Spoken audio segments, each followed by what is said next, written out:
What's up, everybody? You're halfway through the week. Thanks for joining us here on First Take. They are Skip. It's Hump Day. The one and only Ray Lewis will be with us later on. Looking forward to that. Skip Bayless, Stephen A. Smith. I'm Molly Karam. Good day, gentlemen. Welcome back to Bristol, Connecticut. Yeah. Love it when you're here. I want to know, what do you think you're doing? Cheering for the Denver Broncos? What you doing with those colors on it? Well, I love it. I'm trying to compete with you, Stephen G.Q. Smith, right? I do like that name. I do like that name. It's not Stephen A. It's Stephen G.Q. But you do know you can't compete. No, I just over here in my little area over here. I just try to do You can't compete with all that. Not the wardrobe. Not the wardrobe. Oh. I don't think. I think you know better than that. But debating, yes. Yeah. Big edge over here. Yeah. Speaking of that, we've got a personal one right now, gentlemen. You just heard Jerry Jones on Dez Bryant's status for Sunday when the Cowboys traveled to the Giants. The last time they played each other was at the start of the season, and Dez broke his foot in the Cowboys' season opening win. This is a huge division game. The G-men are looking to redeem themselves. Skip. Yes. Is Dez going to play? Stephen A. Smith. Obviously, I hope that Dez Bryant plays. I hope that he catches 5 touchdown passes from Matt Outhouse to the Castle. Matt Castle starting this Sunday for my Dallas Cowboys. But Stephen A. Smith, I obviously also hope that it remains 80 degrees every day this winter in Bristol, Connecticut. I don't think that's going to happen. I could be wrong, but I don't think that's going to happen, which means I think it will take a miracle for Dez Bryant to play, which means I do not think that he will play. For the record, again, he has a Jones fracture, the 5th metatarsal of his right foot. And I spoke again last night, Stephen A., to a prominent orthopedic surgeon who treats a lot of professional athletes, who reminded me that in his experience, this injury takes at least 3 months to heal. 3 months to heal a Jones fracture, and that there's also high risk, as we remember with Kevin Durant, of re-injury if you rush back. So, Stephen A. Smith, Dez Bryant is 5 weeks into recovery. So minimum of 3 months, says the orthopedic surgeon I know and trust, and he's 5 weeks into recovery. Now, he did try the new experimental stem cell treatment, in which you obviously take some stem cells from some fatty tissue somewhere in your body, maybe your love handles, and you inject it. Well, that's the best place to take them. You don't have any of those. No, I don't have them, but Stephen A. has small ones anyway. I do. Yeah, small ones. You're not the only one. Okay. I do. So you take your stem cells from some fatty portion of your body and you inject it into where the injury occurred or the surgery happened, and you hope that it miraculously speeds recovery. There's no data on how that will do because it's so new that I can't tell you what's going to happen, but it was shocking to me that according to the Dallas Cowboys, I'm going to have to trust their word on this, Dez Bryant has been doing running drills on the field, power running drills, and that they are hopeful that he at least can try to practice this week. If you want to know my gut feeling truth here, Stephen A., and I'm always objective about my Cowboys as opposed to how other people are not objective about the teams they love. But in my case, I'm here to tell you I'm starting to believe Jerry Jones is just messing with the New York Football Giants. He's just trying to push them to prepare for the possibility, the long shot possibility, that the best receiver in pro football, Dez Bryant, will somehow miraculously emerge Sunday late afternoon at the Giants Stadium and play very well. Do I think that's going to happen? No. Do I want the Giants to have to worry that that's going to happen? Yes, I do. So do I think this is a little bit of a little tactic on Jerry Jones' part? Yeah, little playing with the Giants' psyche. Yes, I do. I do not think he will play. I hope he does. I hope the Giants have to prepare for it. You know, it's interesting, and I appreciate you starting off the show with this subject. Usually, I'd be nauseated about talking about the Cowboys. Yeah, but that's true. But in this particular instance, it does not bother me because I find it absolutely comical that this is a relevant subject in your mind. And the reason why I feel that way, Skip Bayless, is because it's interesting how you just acknowledged that Jerry Jones was playing games. This is what the Dallas Cowboys have resorted to, playing games, trying to stall injury reports from coming out, trying to give the impression, well, maybe if they think that Dez Bryant is going to play, it'll hamper their preparation for the game. It could. That would put us in an advantageous position. Yes. It just once again shows how pathetic how the Dallas Cowboys are. Yeah. Do you know, Skip, as I look at their numbers, your leading receiver is Jason Witten. He's got about 271 yards. Your second leading receiver in terms of receptions, I believe, is Cole Beasley. Your third leading receiver, I think it's Lance Dunbar. Yeah. I think it's Lance Dunbar. You haven't gotten to Terrence Williams yet, Listen, I have not. Well, let's look at Terrence Williams. Yeah. That would be 14 receptions for 223 yards. 14 receptions in 5 games. 14. Okay, but that was because of Brandon just stay off the weed. Are we sure? Am I right? Are we sure? Yes. Are we sure? He never looked in that direction. All I'm trying to say to you, Skip, is this. Yeah. I find it comical because what enters my mind is this. Do you know that in the 6 games, or in the 5 games rather, that the Dallas Cowboys have played this season, you only have one 100-yard game from a receiver who actually wasn't a receiver. It's a running back. Lance Dunbar had 10 receptions for 100 yards. Who's my versus quarterback? the Atlanta Falcons. Yes. Outside of that, you don't have anything going on. So it just speaks to the level of desperation that the Dallas Cowboys are willing to engage in. Once again, they show their joke tendencies. Because this is what they are. Wait, are they not? And here's the deal. Who won the NFC East last year? I don't recall. Okay, I have no recollection of that right now. Yeah. I'm talking about this day, right now. So I can understand what you're coming from, where you're coming from, but all it does is basically take me to a place that I'm very familiar with being in.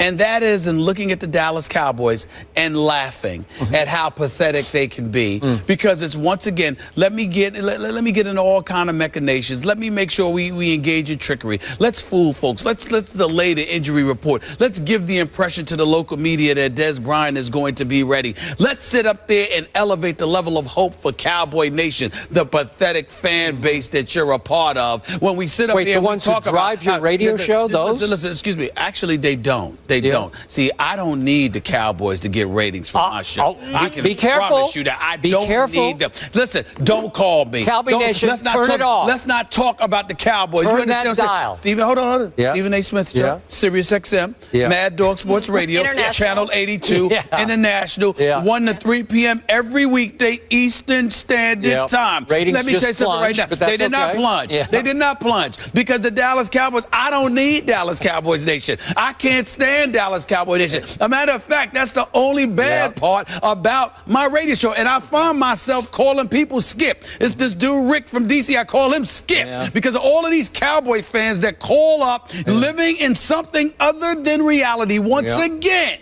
this is what we're talking about here. You have literally opened the show and reminded us of some orthopedic surgeon, that gave you some advice about this. That's how desperate y'all are. I was objective about it. I was desperation. Was I not? It's desperation. I didn't say he was going to play. Because what they did, I understand that. But what you did was, well, you know what? The orthopedic surgeon tells us it's at least 3 months. But Dez is practicing on. Oh, no. He's a fabulous journalist. We ain't debating that about Skip Bayless. But the point is, he's been running hard, and he's got a chance, and he might defy the expertise, the medical experts. Stem cells. Oh, please. Stem cell, whatever. That's where we are. That's where you take it from.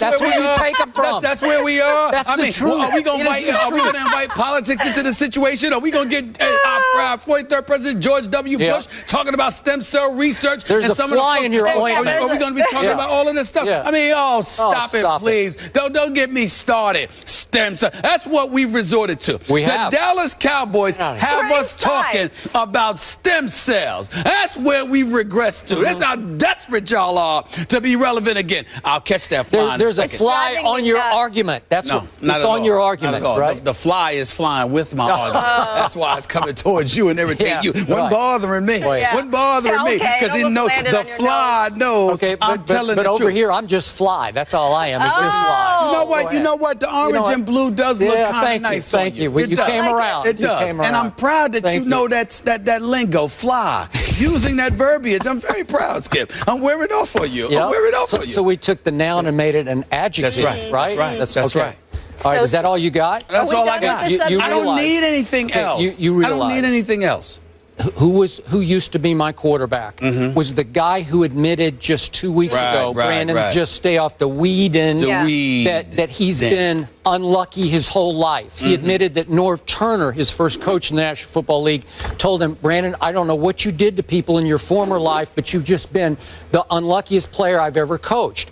I don't want that guy as my Dallas Cowboy quarterback. I know Brandon. I like Brandon. I don't want him to be my quarterback.